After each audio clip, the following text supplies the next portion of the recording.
बिस्मिल्लाहिर्रहमानिर्रहीम। अस्सलाम वालेकुम। जब मैं ब्याह कर अपने ससुराल पहुंची तो मेरे शौहर फरहान ने पहली ही रात कहा कि नसीम खानम, तुम जब भी कोई काम करने लगो तो मुझसे ज़रूर मशवरा करना। मैं जिस बात से मना करूं उस पर इसरार मत करना। इसी तरह ज़िंदगी अच्छी गुजरेगी।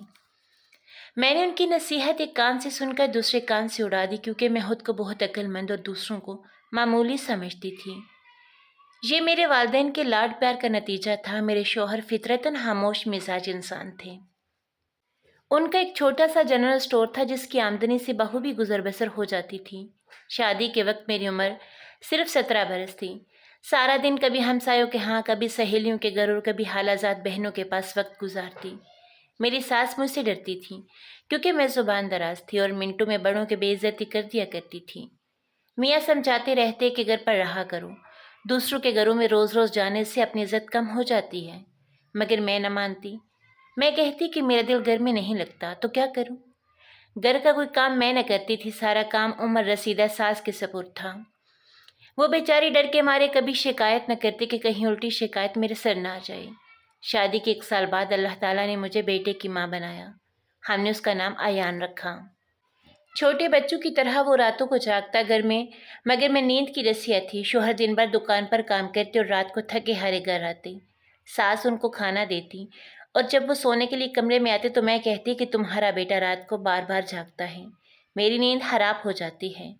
मैंने इसके लिए फीडर लगा दिया है, तुम इसे माँ को दे देना, संभाल लेंगी। फरहान कहती कि माँ बूढ़ी हैं, वो दिन भर काम करती हैं, अगर रात को भी बच्चे के लिए जागती रहीं तो बीमार पड़ जाएंगी। तुम नहीं उठ पाओगी तो मैं उठ जाऊंगा।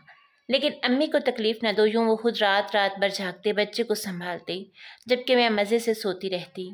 दिन को दुकान पर काम, रात को जागने से उनकी सेहत खराब होने लगी, मगर वो फिर भी मुझसे कुछ न कहते। वो मेरे आराम के लिए अपनी राहत कुर्बान कर देते थे। अयान को सांस लेने में दुश्वारी रहती थी, इसीलिए वो पूरी रात जागता था। वक्त गुजरता गया। अयान के बाद अल्लाह ने एक बेटी अता की, फिर एक के बाद एक बच्चे होते गए, यहाँ तक कि घर भर गया। अब मेरी मसरूफियत बच्चों में ऐसी बढ़ी कि बाहर निकलने का मौका ही न रहा। मियाँ की आमदनी बच्चों पर खर्च हो जाती, घर का खर्च बामुश्किल पूरा होता। जब तक सास जिंदा रही उन्होंने सगी माँ की तरह मेरा साथ दिया। हकीकत में मेरे बच्चों को उन्होंने ही पाला। अगर वो ना होती तो शायद मैं बच्चे छोड़कर कहीं निकल जाती। वक्त गुजरता गया, बच्चे बड़े हो गए। बड़ा बेटा अयान निहायत लायक और बाएतमाद था। एफएससी के बाद उसने डिप्लोमा किया तो एक दोस्त के ज़रिए जर्मनी जाने का मौका मिला। वहाँ जाकर उसे बहुत पसंद आया। मुस्तकिल रिहाइश के लिए उसने एक जर्मन औरत से शादी कर ली। कुछ अरसे बाद जब वो पाकिस्तान आया तो अपनी जर्मन बीवी और एक नन्हे से बेटे के साथ आया। मेरी बहू बहुत शरीफ और बाअखलाक औरत थी। मेरा अदब करती थी, मगर ना जाने क्यों गैर मुल्की बहू को देखकर मेरे दिल को धचका लगा। मैंने बेटे से कहा कि ये तुमने क्या किया? अपनी उम्र से बड़ी गैर मजहब औरत से शादी कर ली। तुमने मेरी इजाज़त का ख्याल भी न रखा। अब उसे तलाक दो।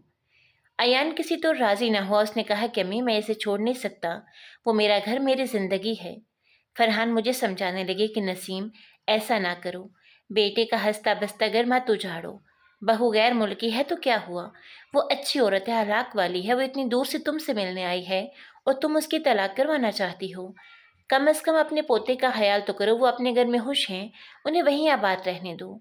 जैसी ज़िंदगी जीना चाहते हैं उन्हें वैसी ज़िंदगी जीने दो। मगर मेरी सोचें ही अजीब थीं।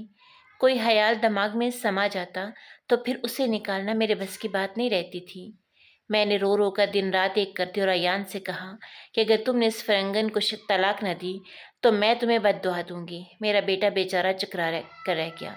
आखिरकार उसे मेरी ख्वाहिश पूरी करनी पड़ी। हम माँ बेटे के दरमियान हर वक्त झगड़े रहते थे। ये सब देखकर जर्मन बहू परेशान हो गई। बिल आखिर अयान ने उसे बता दिया कि मेरी माँ चाहती है कि मैं तुम्हें तलाक दे दूँ और पाकिस्तान में रह जाऊँ। उसने पूछा, क्या तुम चाहते हो कि मैं पाकिस्तान में हमेशा के लिए तुम्हारे साथ रहूँ? उसने साफ कहा कि हरगिज़ नहीं, मैं कभी भी अपना मुल्क छोड़कर किसी दूसरे मुल्क में रहना पसंद नहीं करूँगी। आप तो अपनी माँ से मिलने आए थे और वादा किया था कि हम जल्द वापस जर्मन लौट जाएंगे। अब अपना वादा निभाओ या मुझे जाने दो, मैं दोबारा यहाँ नहीं आऊँगी। अयान ने मुझे समझाने की बहुत कोशिश की, मगर मैं अपनी ज़िद पर कायम रही। मैंने कहा कि तुम अब वापस नहीं जाओगे, वरना मैं जहर पी लूँगी। मैं माँ हूँ, मेरा हक है कि जिस बच्चे को पाला पोसा, उसे अपना सहारा समझा, वो मुझे छोड़कर चला जाए।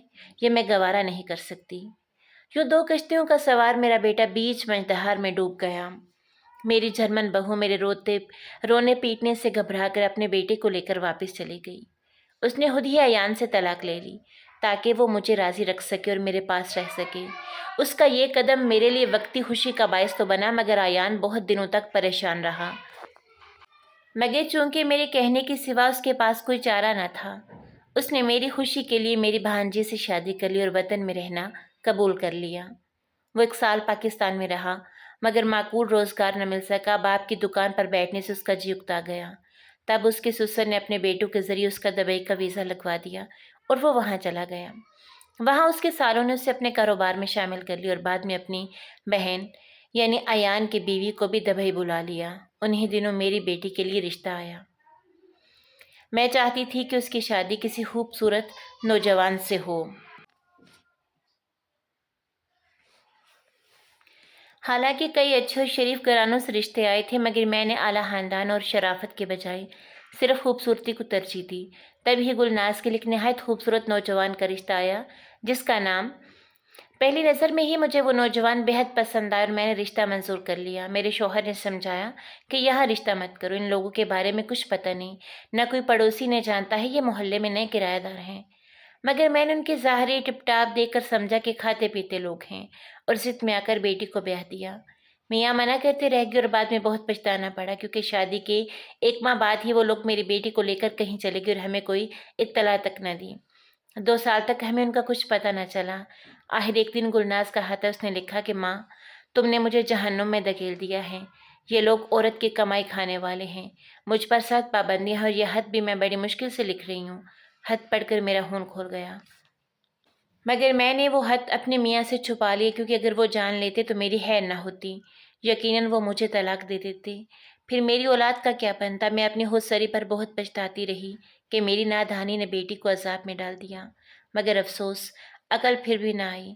दूसरी बेटी की शादी भी एक खूबसूरत नौजवान से कर दी। अलबत्ता उसके ख़ानदान के बारे में मालूमात ज़रूर हासिल की। वो लोग नहायत मजबूत और सख्त मिजाज थे, जबकि महजबीन शोहर आज़ाद ख्याल और फैशनेबल थी। शोहर सख्त गिर निकला, जिसने उसे जिंदा दिल से मुर्दा दिल बना दिया। वो उसे पर्दों में रखता, 4 दीवारी से बाहर कदम रखने की इजाज़त न देता। मैं के आने पर भी पाबंदी थी। खास तौर पर वो मेरी बेटी को जतलाता कि तुम्हारी माँ खुद सरोरत है और मुझे उसका मिजाज बिल्कुल पसंद नहीं। उन्हीं दिनों मेरे मंझले बेटे जुनैद ने दफ्तर में काम करने वाली एक लड़की से मरासम बढ़ा ली। फिर दोनों चंद दिनों के लिए कहीं दूर चले गए। एक दिन एक शख्स ने मेरे घर के दरवाजे पर दस्तक दी और कहा कि आपकी बेटी महजबीन की हालत बहुत ख़राब है। उसका एक्सीडेंट हो गया है। आपका दामाद भी शदीद ज़ख्मी है। वो दोनों फलाह अस्पताल में है, जल्दी आपको बुलवाया है। मैंने शोहर के आने का भी इंतज़ार न किया और खबर सुनते ही अकेली उनके साथ चल पड़ी। वो लोग मुझे खाली मकान में ले गए, मेरे साथ ज़्यादती की और वीडियो बना ली। कहा कि यह है तुम्हारे गरूर का बदला।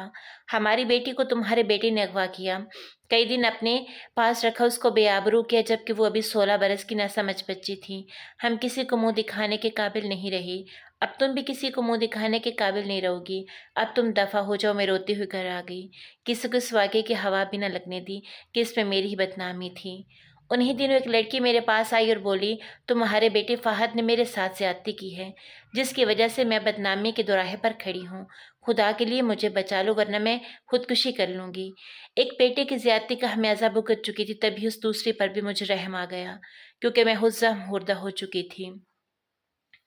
अब एहसास हुआ कि ऐसे नाजुक मामलात में औरत बेचारी की जान पर बन जाती है, जबकि ज़माना उसके दुख को नहीं समझता और उसे ही कसूरवार ठहराता है। मैंने परवीन को तसल्ली दी, वादा किया कि तुमको अपनी बहू बनाने को तैयार हूँ। पहले शोहर से बात कर लो। मैंने किसी को परवीन की हालत के बारे में ना बताया, सिर्फ ये कहा कि एक मिलने वाले ने रिश्ता दिखाया, मुझे लड़की पसंद है। फ़हद से शादी के लिए मैंने परवीन के घर वालों को हाँ कह दी है। खुद मेरे बेटे को भी इल्म ना था, मगर उसने मेरा मान रखते हुए मेरे फैसले को मान लिया। मैंने उसको इसलिए परवीन के बारे में ना बताया कि वो मुझे मिली थी, कहीं वो शादी से मना न करती और पहली वाली लड़की की तरह उसकी भी ज़िंदगी बर्बाद हो जाए। फ़हद शरीफ तबीयत फरमाबरदार था। मैंने इतना भी न सोचा कि मुमकिन है ये लड़की झूठ बोल रही हो। बेटे से पूछ तो लूँ कि तुम परवीन नामी लड़की को जानते भी हो या नहीं। बस उसके वालिदैन से रिश्ते की बात कर चटमंगनी पट ब्याह कर डाला। परवीन को बहू बनाकर घर ले आई। मेरे शौहर हैरान थे कि ये मुझे क्या हुआ, मैं कि गैर मजहब की लड़की जो नर्स और फ़हद से बड़ी उसको बहू बना कर ले आई। आखिर इस मामूली शक्ल सूरत की लड़की में ऐसी क्या खूबी है कि मैंने उनसे मशवरा भी नहीं किया। उधर शोहर मेरी मनमानियों पर हैरान, इधर फहद मेरी खुशनुदी की खातिर चुप। और मैं समझ रही थी कि मेरा साहबजादा अपने करतूत की वजह से चुप है। लेकिन अवल शभी जब फहद को ये एहसास हुआ कि परवीन पहले ही कहीं अपना जेवर इस्मत खो आई है, तो उसे बहुत रंज हुआ और अगली सुबह हमारे बेदार होने से कबल घर छोड़कर चला गया। मैंने भी चुप साध ली। जुबान खोलती तो खुद बदनाम होती। यार इस लड़के की मिन्नत समाजत की तो उसी ने इस रात से पर्दा उठाया कि उसे दरअसल एक पुलिस वाले ने धोखा दिया था। लेकिन बदनामी से बचने के लिए उसने मेरा सहारा लिया। वो बोली, मैं फहद को यूँ जानती थी कि वो मेरे कज़न का दोस्त है। मैं उसको देख चुकी थी कि वो सीधा साधा शरीफ लड़का है। सोचो उसकी माँ से मिलती और कहानी बनाकर रहम की भीख मांगती हूँ। मुमकिन है बात बन जाए और बात बन गई। गोया अपनी जान बचाने की खातिर उसने मेरे लड़के की शराफत का सहारा लिया था और मैं नादान बगैर बेटे से तस्दीक की उसकी चालाकी के जाल में फंस गई। जब मैंने फरहान को बताया वो तो रोने लगे। बोले, आखिर तुम्हारी मनमानियां हमको जुल्मत के समंदर में कहाँ तक ले जाएंगी। मैंने पहली रोज ही तुमसे कह दिया था कि जो फैसला करना मेरे मशवरे से करना, मगर तुम अब तक अपनी मर्जी करती रही हो, किसी से मशवरा लेने की जहमत तक गवारा नहीं करती। अब देखो हर फैसला ही तुम्हारा गलत रहा। अपनी औलाद को जहन्नुम में झोंक कर भी तुमको ये एहसास नहीं होता कि तुम कर क्या रही हो। ये है तुम्हारी खुद पसंदी की इंतहा। मेरा बेटा तो लौट कर कभी वापिस ना आया, मगर उस नरमी ने किसी और का तोहफा हमारे घर में जन्म दिया और मैं खामोश रही। उस गम ने मेरे शोहर को अंदर ही अंदर खोखला कर दिया है। मैंने 2 साल सब्र किया, मगर आखिरकार सब्र का पैमाना लबरेज हो गया। एक दिन मैंने परवीन से कहा, तुम्हारी वजह से मैंने अपना शौहर और बेटा दोनों खो दिए हैं। तुम पर तरस खाने की मुझे काफ़ी सज़ा मिल चुकी है। बेहतर है कि अब तुम अपना बच्चा लेकर यहाँ से चली जाओ। मैं अब मज़ीद नेकी नहीं कर सकती। अगर तुम ना गए तो मैं सब कुछ ज़ाहिर कर दूँगी। परवीन भी अब मज़ीद नेक परवीन बनकर हमारे घर नहीं रह सकती थी। उसका मकसद पूरा हो चुका था। उसके बच्चे को मेरे बेटे का नाम मिल चुका था। लिहाज़ा वो खामोशी से अपना सूटकेस उठाकर हमारे घर से चली गई। अपनी ही नादानियों ने मुझे ऐसे गम दिए कि मैं खुद को कसूरवार ठहराने लगी। सबसे गहरा ज़ख्म तो मेरी बड़ी बेटी का था, जो जीते जी मुझसे बिछड़ गई। मैंने अपने शौहर से गुलनाज़ का हक़ छुपा लिया था, मगर वो राज़ मेरे दिल में कांटे की तरह चुभता रहा। मैंने उसके दिए गए पते पर बहुत तलाश करवाई, मगर वो लोग वहाँ से कहीं और जा चुके थे। आज मैं एक रिफ़ाई इदारे में हूँ, जिसे लोग ओल्ड होम कहते हैं। यहाँ आकर मैंने समझा कि इंसान अपने अमाल, अपनी ज़िद और अपनी खुद सरीक की सज़ा खुद ही भुगतता है। मैंने हमेशा अपने शौहर को खुद से कम अक़ल समझा और यही गरूर मुझे यहाँ तक ले आया। सच है कि औरत की कुव्वत फैसला भी कम होती है और अकल भी नाकिस होती है।